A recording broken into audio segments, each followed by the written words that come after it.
आज दिल्ली से केवल जिनके सम्मान करने के लिए मैं यहां आया हूं, ऐसे सम्माननीय अप्पा साहेब धर्माधिकारी जी, जिन्होंने मुझे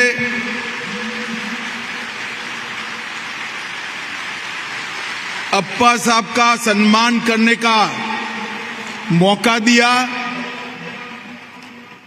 ऐसे महाराष्ट्र शासन की धुरा संभालने वाले दोनों नेता श्रीमान एकनाथ शिंदे जी और मेरे मित्र और उप मुख्यमंत्री श्री देवेंद्र फडणवीस जी,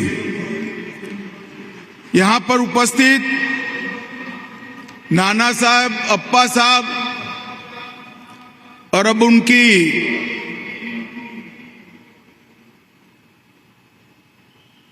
कार्य की संस्कृति को आगे बढ़ाने वाले श्री सचिन भाऊ धर्माधिकारी जी,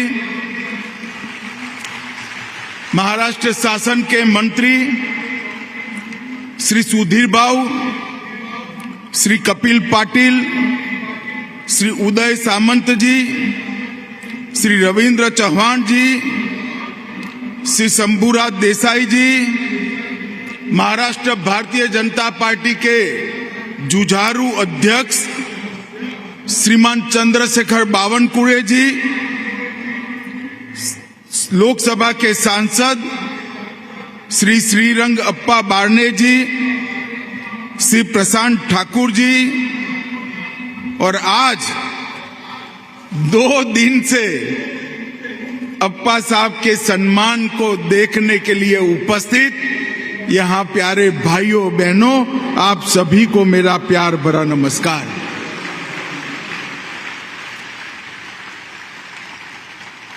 मैं आज इस सार्वजनिक मंच से कहना चाहता हूं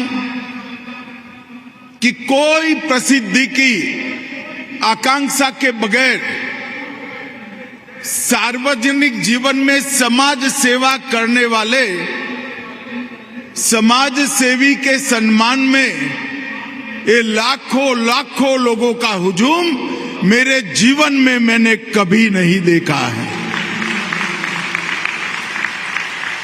जहां तक नजर न पहुंच पाए, इतना बड़ा मैदान, बीच में एक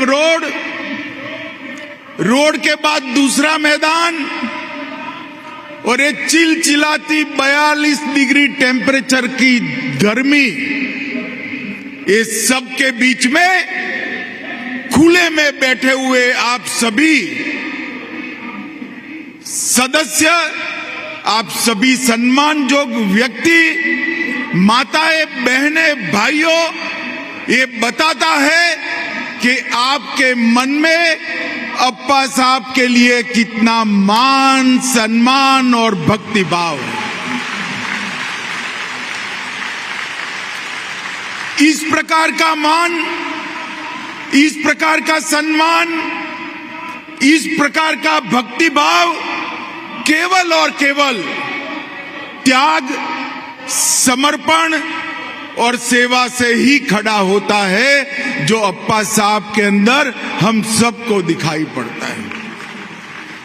अप्पा साहब के लिए आपका प्यार, आपका भरोसा और आपका सम्मान, ये उनके कर्तृत्व का सम्मान है, उनके संस्कारों का सम्मान है, नाना साहब की सीख का सम्मान है।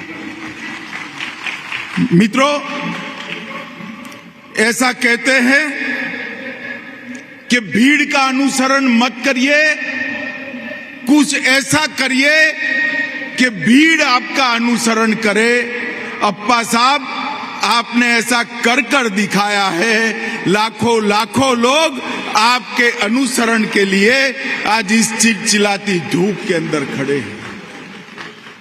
मैं 12 साल की उम्र से सार्वजनिक जीवन में हूं।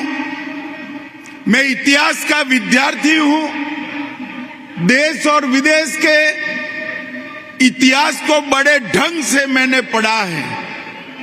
मैंने कई बार देखा है कि लक्ष्मी की कृपा एक परिवार पर पीढ़ियों तक रहती है।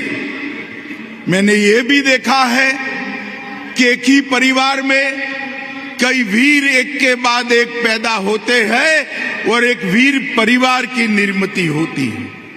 मैंने ये भी देखा है सरस्वती की कृपा भी कई बार कई परिवारों पर पीढ़ियों तक रहती है, मगर समाज सेवा का संस्कार 3-3 पीढ़ियों तक रहना मैंने मेरे जीवन में पहली बार देखा है। पहले नाना साहब, फिर अप्पा साहब और अब सचिन भाऊ और उनके दोनों भाई ये संस्कार को आगे बढ़ा रहे हैं। और मैं आज यहां पर बड़े मन से कहना चाहता हूं कि अप्पा साहब, महाराष्ट्र शासन ने आपको महाराष्ट्र भूषण पुरस्कार देकर न केवल आपका सम्मान किया है, परंतु महाराष्ट्र भूषण सम्मान देकर लाखों लोगों को आपकी तरह जीने की प्रेरणा देने का काम भी एकनाथ जी और देवेंद्र जी ने किया है। मैं सभी भाइयों बहनों को कहना चाहता हूं, एक बार महाराष्ट्र शासन के लिए बड़ी जोर से ताली बजाकर ये योग्य सम्मान का समर्थन करिए। माताओं, भाइयों, बहनों, मैं महाराष्ट्र की भूमि पर हूं, रायगढ़ में हूं। महान छत्रपति शिवाजी महाराज की ये पुण्य भूमि है। इस भूमि ने देश के अंदर 3 धाराओं को अविरत बहते रखा है। सबसे पहले राष्ट्र के लिए मर मिटने की एक वीरता की धारा, जिसको वीर शिवाजी महाराज ने शुरू किया। वीर सावरकर, वासुदेव बलवंत फड़के, चाफेकर बंधु और लोकमान्य तिलक जैसे लोगों ने देश भर में महाराष्ट्र की भूमि पर से उठकर स्वराज और सम्मान के लिए अपना जीवन न्यौछावर किया। दूसरी धारा हुई भक्ति की धारा हुई। समर्थ रामदास से शुरू कर तुकाराम महाराज से लेकर नामदेव जी तक भक्ति के क्षेत्र के अंदर महाराष्ट्र ने हमेशा इस देश की राह का नेतृत्व करने का काम किया है। और तीसरा भी बहुत कम राज्यों में देखने को मिलता है, मगर तीसरी धारा भी यहीं से शुरू हुई, सामाजिक चेतना की धारा। महात्मा फूले हो, सावित्रीबाई फूले हो, डॉक्टर अंबेडकर जी हो, या कई सारे सामाजिक आंदोलन की जनक ये महाराष्ट्र की महान भूमि रही है। और अप्पा साहब, नाना साहब और आपने इस सामाजिक चेतना को जगाने का और आगे बढ़ाने का बहुत बड़ा भगीरथ काम किया है। हमारे उपनिषदों में कहा है, सर्वे भवन्तु सुखिनः सर्वे सन्तु निरामया। ये भावना को चरितार्थ करनी है तो बहुत कठिन है। समाज जीवन के एक बड़े हिस्से को अपने लिए नहीं, समाज के लिए, दूसरों के लिए जीने की सीख अपने कर्तृत्व से देना। भाषण से दी हुई सीख, धर्म से दी हुई सीख, मंत्रों से दी हुई सीख अल्पजीवी होती है।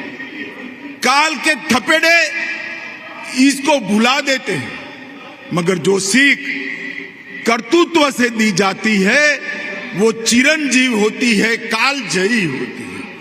और अप्पा साहब, आपने ये लाखों करोड़ों लोगों को समाज के लिए, दूसरों के लिए, अपने अलावे अपने भाइयों के लिए काम करने का प्रेरणा दिया है, उनको सीख दिया है और ये सब लोगों को इन रास्ते पर ले जाने का काम किया है।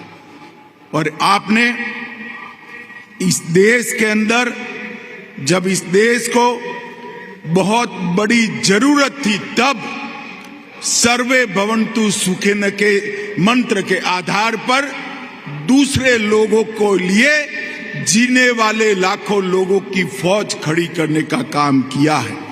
और इसीलिए देवेंद्र भाई मुख्यमंत्री थे, मैं पार्टी का अध्यक्ष था, उन्होंने बड़े आग्रह से मोदी जी को कहा था कि अप्पा साहब को पद्म पुरस्कार से सम्मानित करिए, और भारत सरकार ने भी आपको पद्म पुरस्कार से सम्मानित किया।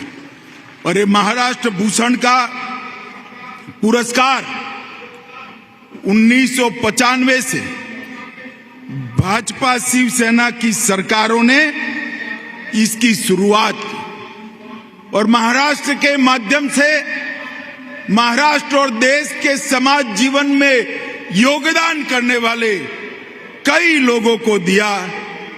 पुरुषोत्तम लक्ष्मण देशपांडे से शुरू होकर स्वर कोकिला लता दीदी, आशा भोसले, साइंटिस्ट विजय भाटकर, रघुनाथ माशेलकर, जयंत नार्लिकर, अनिल कोकाड़कर, शिव साहिर बाबा साहेब पुरंदरे, सुविख्यात कलाकार सुलोचना जी, और आज इस लिस्ट में नाना साहब के बाद पहली बार किसी व्यक्ति को एक ही घर में दूसरी बार महाराष्ट्र भूषण का पुरस्कार अप्पा साहब आपको मिला है। मैं हृदय से आपको बहुत बहुत बधाई और शुभकामनाएं देने के लिए आज यहाँ पर आया हूँ। खुद को लेटेस्ट मार्च ऑन के नारे के साथ अपने कर्तृत्व से आपने समाज का दिशा दर्शन किया है। बच्चों में सुधार, मुफ्त शिक्षण सामग्री का वितरण, वृक्षारोपण, स्वच्छता, रक्तदान, उत्सव के दौरान निर्माल्य को जमा करने की अनूठी प्रक्रिया, जल संचयन, कुओं की सफाई, महिला सशक्तिकरण, आदिवासियों का कल्याण, नशा मुक्त समाज, अंधविश्वास और अज्ञानता का उन्मूलन, ढेर सारे क्षेत्रों में आपने कई मिसालें कायम की हैं। मैं आज इसी मंच से परम कृपालु परमात्मा से आपके दीर्घायुष और आपका ये काम दिन दूनी रात चौगुनी आगे बढ़ता रहे। लाखों आपके अनुयायी आपके आदेश के अनुसार समाज के अंदर काम सालों तक करते रहे, यही प्रार्थना करता हूं। और मैं एक बार फिर से एकनाथ जी शिंदे और देवेंद्र फडणवीस जी को बहुत बहुत अभिनंदन करना चाहूंगा कि एक योग्य व्यक्तिमत्व को उन्होंने महाराष्ट्र भूषण से सम्मानित कर महाराष्ट्र भूषण का सम्मान बढ़ाया है। इसलिए मैं आप दोनों का भी बहुत बहुत धन्यवाद करता हूं और फिर से एक बार अप्पा साहब को खूब खूब बधाइयां, शुभकामनाएं और आपको प्रभु लंबा और निरोगी आयुष दे, ऐसे प्रभु की श्री चरणों में प्रार्थना के साथ मेरी वाणी को विराम देता हूं। वंदे मातरम। भारत माता की जय।